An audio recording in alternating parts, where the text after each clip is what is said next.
Une remise, celle de la coupe du président de la République à la ZAC Concorde, qui a battu l'FC Tevraz-Zena ce soir après tir au but 6-5.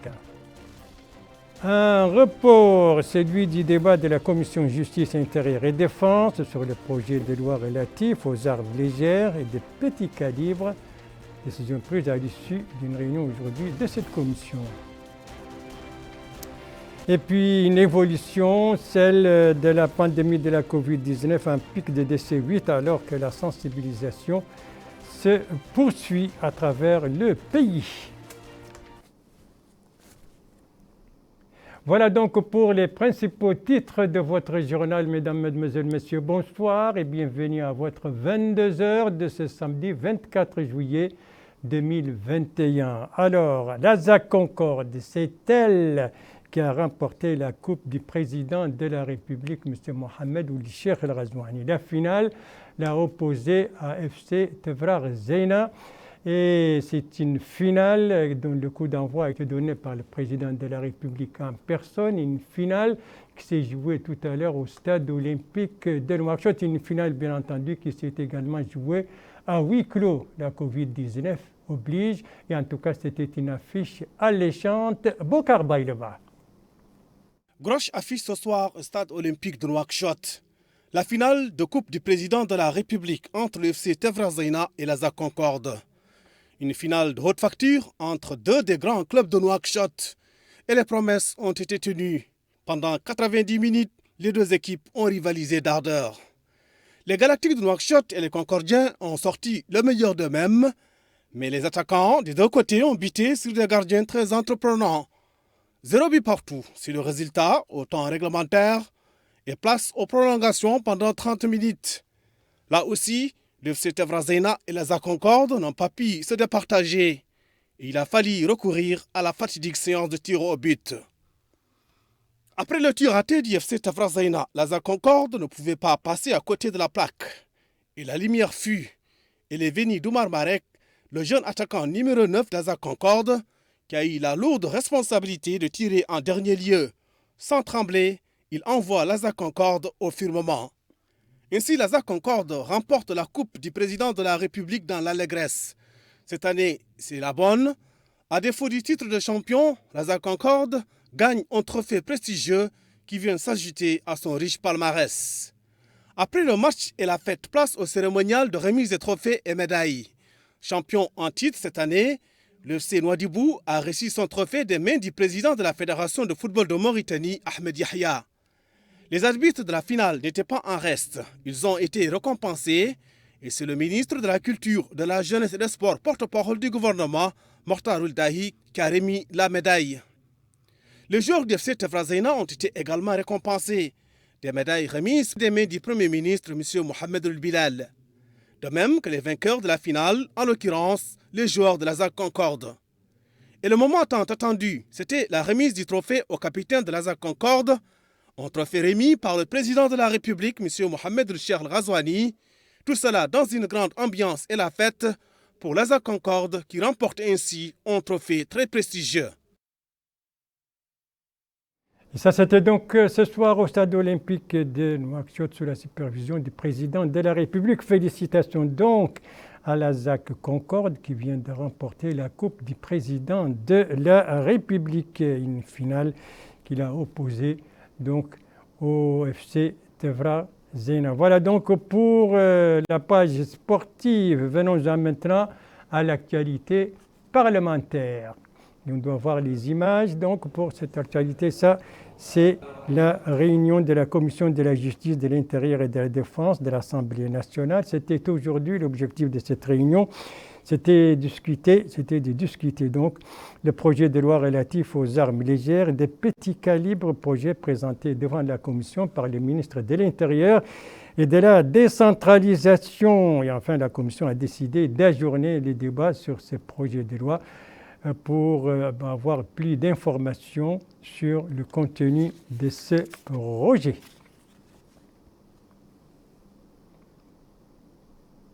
Des images donc de cette réunion de la Commission de la Justice, de l'Intérieur et de la Défense de l'Assemblée nationale au cours de sa réunion d'aujourd'hui.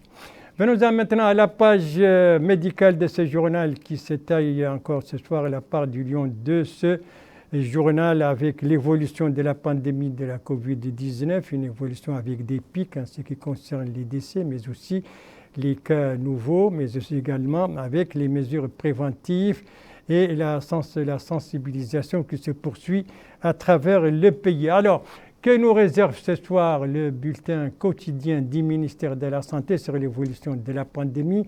Quels chiffres présente-t-il en ce qui concerne les décès, en ce qui concerne bien entendu les guérisons, mais aussi les cas nouveaux?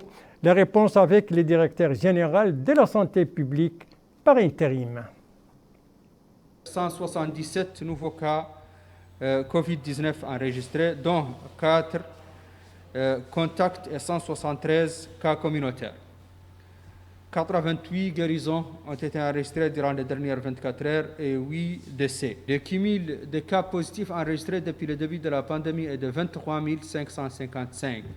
Le cumul des guérisons est de 21 256. Et le cumul des décès est de 528. Les cas actifs aujourd'hui sont au nombre de 1771, dont 1690 asymptomatiques, 49 avec des symptômes simples et 32 avec situation grave. La répartition de nouveaux cas par Mugata.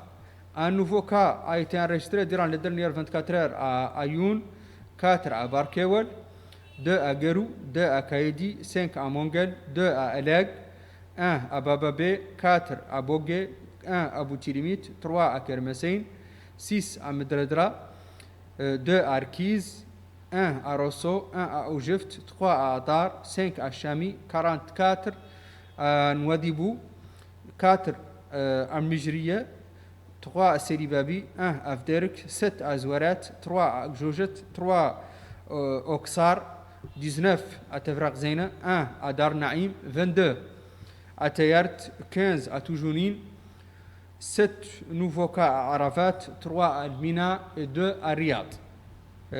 Durant les dernières 24 heures, 1834 nouveaux tests ont été réalisés, dont 1366 TDR et 468 PCR. Le cumul des tests réalisés depuis le début de la pandémie est de 402 494, dont 256 843 TDR et 116 835 PCR.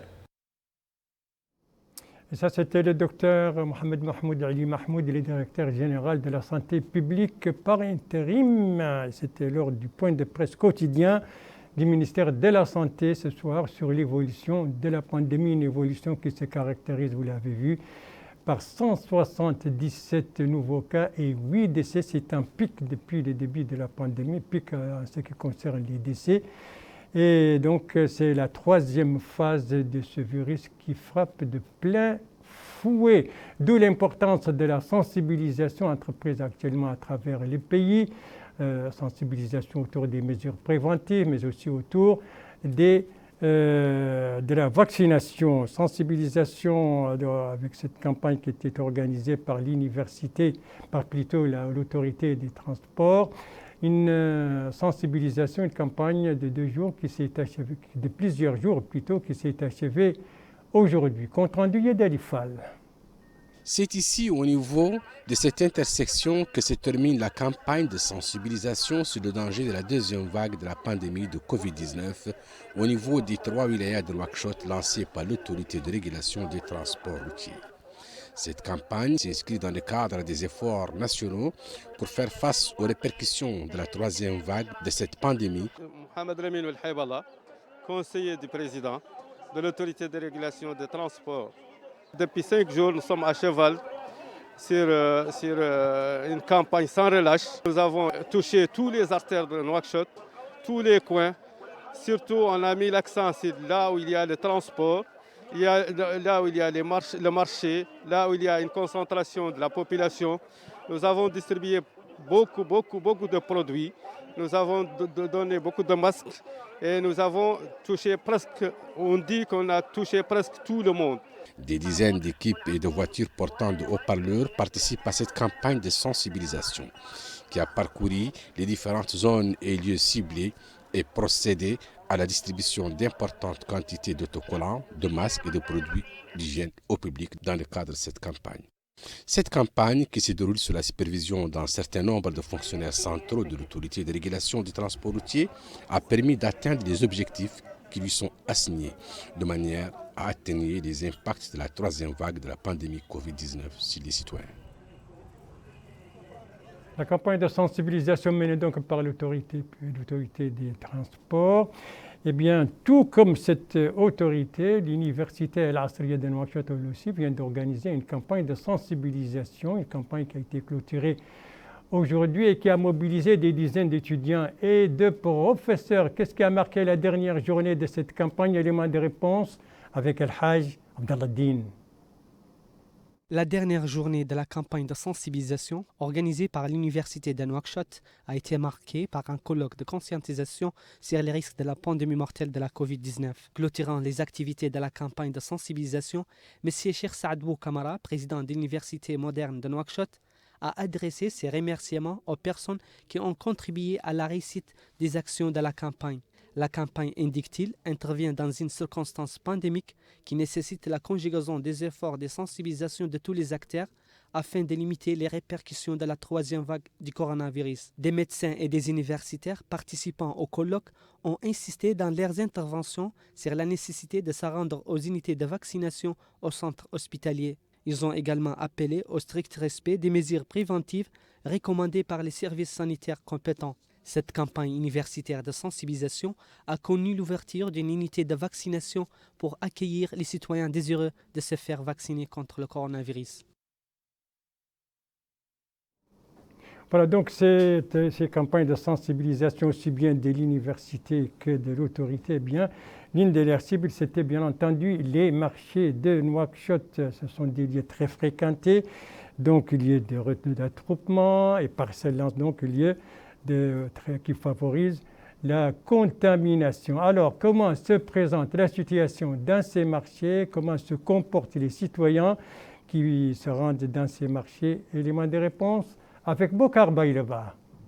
S'il y a des endroits où beaucoup de citoyens font fi des mesures préventives contre le coronavirus, ce sont les marchés. Ces images prises aujourd'hui à Nouakchott sont édifiantes. Le dicton qui dit « chasser le naturel, il revient au galop » a de beaux jours devant lui. Rares sont les personnes qui portent le masque. Et que dire de la distanciation physique? C'est le méli-mélo. Et une telle situation ne fait qu'accroître le risque de contamination au coronavirus. Apparemment, les messages de vigilance ont du mal à passer. Et certaines personnes ne comprennent pas les raisons de ce relâchement dans le respect des mesures préventives, d'autant plus que le pays fait face à une troisième vague. Pour eux, la prudence doit être de mise, car le virus a muté.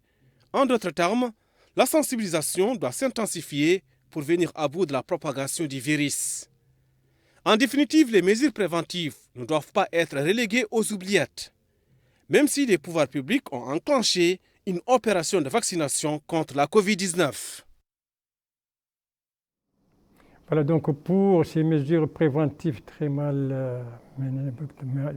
bien mal menées dans les marchés, surtout les citoyens qui ne respectent pas donc les injonctions des autorités compétentes. Merci de suivre les JTF de Mauritanie à la suite du journal avec justement la sensibilisation et les préparatifs donc pour faire face à cette troisième phase de la Covid-19. Cela va nous amener à Mederdra au Trarza et en bout au Gorgol Mederdra avec les préparatifs justement pour face à la troisième phase et en bout pour la sensibilisation. Ce sont des éléments d'information qui nous ont été communiqués par nos correspondants régionaux dont les reportages ont été compilés en français par El-Hajj Abdallah. Dans la Muqata'a d'Ambout, les actions de sensibilisation contre les dangers du coronavirus s'intensifient. La campagne a été supervisée par le Hakm de la Muqata'a en présence des élus locaux. Elle cible particulièrement les lieux publics et les endroits de rassemblement tels que les marchés, les mosquées et les bâtiments administratifs. Dans ces endroits, les équipes de sensibilisation expliquent aux citoyens les dangers de la pandémie et l'importance de la prévention et de la vaccination. Le hakim de la Muqata'a, M. Sid Ahmed Ould Mohamed Ghali, a appelé les habitants à se rendre aux unités de vaccination pour se faire vacciner contre le virus et de respecter les mesures barrières. À ces actions de sensibilisation participent des jeunes volontaires actifs dans la société civile locale. Medredra, une autre Muqata'a dont le centre de santé s'est prête à faire face à la troisième vague du coronavirus à travers l'équipement d'une unité réservée à l'hospitalisation des personnes présentant les symptômes du coronavirus. Le médecin-chef dans le centre de santé rassure les habitants sur la situation épidémiologique au niveau de la Muqata'a. Il affirme que les cas de contamination au coronavirus enregistrés récemment sont sous le suivi médical et ne présentent aucun risque. Il affirme également la disponibilité des centres sanitaires à accueillir les personnes atteintes de la Covid-19. Parallèlement à ces efforts, le personnel médical continue de sensibiliser les citoyens sur les risques du coronavirus et sur la nécessité d'observer les mesures préventives dans cette circonstance pandémique. Voilà donc pour cette page médicale consacrée donc à la pandémie de la Covid-19, aux sensibilisations autour des mesures préventives et de la vaccination. Il y a une nécrologie dans ce journal et le monde de l'audiovisuel en deuil pour cause avec la disparition de l'une de ses icônes, je veux dire la feu Naha Mtseyidi qui nous a quittés aujourd'hui. Une nécrologie signée Yedali Fall. بلادنا والصين توقعان مجموعة من الاتفاقيات الهامة تتعلق بالمياه والمساعدات الغذائية. Cette voix s'est définitivement éteinte au terme d'une carrière radiophonique bien remplie. Les Mauritaniens connaissent tous la voix exceptionnelle de Naha Mtseyidi, avec ses refrains de Houna Nouakchott. Au sein de la profession, beaucoup ont manifesté leur consternation et leur immense tristesse à la suite de la disparition de leur consoeur. Elle fut inspiratrice pour nombreuses femmes journalistes du pays. Journaliste de longue expérience, Naha, comme l'appellent affectueusement ses consoeurs, avait passé une grande partie de sa carrière au service de Radio Mauritanie. Elle fut la première femme à faire son entrée fracassante dans ce métier longtemps réservé aux hommes. Et quelle entrée, une entrée qui fut à son honneur. Aujourd'hui, elle s'en est allée, laissant derrière elle de beaux souvenirs. La défunte, il faut le dire, était aussi présentatrice à la télévision de Mauritanie. C'est pourquoi les Mauritaniens s'associent à tous ceux qui présentent leurs condoléances à la famille d'Idel de la défunte. Ce soir, qu'Allah l'accueille dans son saint paradis et que la terre lui soit légère. Wa inna lillahi wa inna ilayhi raji'un. Tout à fait autre chose maintenant qui va nous amener au centre du pays, dans le centre du pays, à savoir la Saba, dont la capitale a abrité aujourd'hui une rencontre organisée par la commune de Kifa en collaboration avec la société civile. Alors, sous quel thème et quel était l'objectif de cette réunion? Élément de réponse avec le reportage de notre correspondant Moutali Ould Sadr, compte rendu revu en français par El-Hajj Abdallah Din. La mise en place d'un dispositif pilote destiné à gérer les déchets solides de la ville de Kifa est le thème de cette rencontre de concertation regroupant les autorités communales et les organismes associatifs locaux. La rencontre vise à établir un mécanisme susceptible de garantir la propreté de la ville de manière pérenne en collaboration avec les sociétés d'assainissement. Monsieur Jemal Ould Gawad, maire de la commune de Kifa, a passé en revue les actions menées par sa municipalité pour rendre la ville plus libre et plus propre. Le maire a précisé que la commune a pu nettoyer plusieurs dépôts anarchiques d'ordures, soulignant que plus de 500 tonnes de déchets sont quotidiennement transportés en dehors de la ville. Les acteurs locaux de la société civile ont exprimé leur disponibilité à participer aux efforts de la propreté dans toutes les communes relevant de la ville de Kifa. La conjugaison des efforts communaux et sociaux, la gestion rationnelle d'appui apporté par le gouvernement en ce sens et la diffusion de la culture civique au sein de la société sont des pistes balisées qui peuvent conduire à la propreté pérenne de la ville. Et on va terminer ce journal par la pluie, car des précipitations ont été enregistrées durant les dernières 24 heures, particulièrement au Rhôde, surtout exclusivement au Rhôde des Charqis. Des précipitations dont la hauteur varie entre 3 et 40 mm.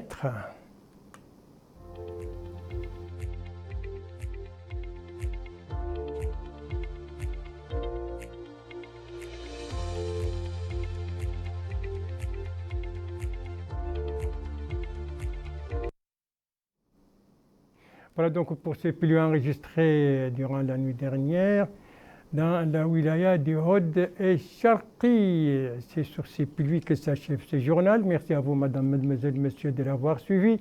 Merci bien entendu aux équipes rédactionnelles et techniques qui ont participé à sa conception. Je vous en rappelle les principales informations. Ici, le président de la République a remis la coupe qui porte son nom à la ZAC Concorde qui a remporté la finale face à Tevrar Zeina. C'était ce soir au stade olympique de Nouakchott. Ici, c'est la réunion de la commission de la justice, de l'intérieur et de la défense de l'Assemblée nationale. S'est réunie aujourd'hui et a reporté son débat sur la loi relative aux armes légères et de petits calibres. Et ici, c'est la sensibilisation qui se poursuit autour de la Covid-19 et des dangers, alors que l'évolution est ascendante avec 177 nouveaux cas positifs et 8 décès. Ça, c'est un pic en ce qui concerne les décès depuis le début de la pandémie en Mauritanie. Et puis, je vous rappelle qu'après ce journal, vous pourrez suivre donc un multiplex avec le ministre de la Santé, qui est aujourd'hui invité et de Mauritanie, de la radio Mauritanie et de l'agence mauritanienne d'information. Ce sera tout à l'heure après ce journal, mais comme j'ai encore un peu de temps, je vous rappelle également les mesures préventives qu'il faut absolument respecter et la vaccination il faut absolument se faire vacciner. Tout cela ne demande pas beaucoup d'efforts. Pour les mesures préventives, le seul effort que cela demande, c'est la volonté de les respecter. Pour la vaccination, tout simplement se munir de sa carte d'identité nationale et se présenter au plus proche centre de santé le plus proche donc, pour vous faire vacciner. Des mesures donc et des vaccinations qui permettent de sauver des vies. Votre santé est entre vos mains. Prenez soin de vous pour vous préserver et préserver les autres. Et si vous aimez vos proches, eh bien, pas d'approche et pas non plus de reproches. Et il faut toujours retenir que tous vaccinés, tous protégés.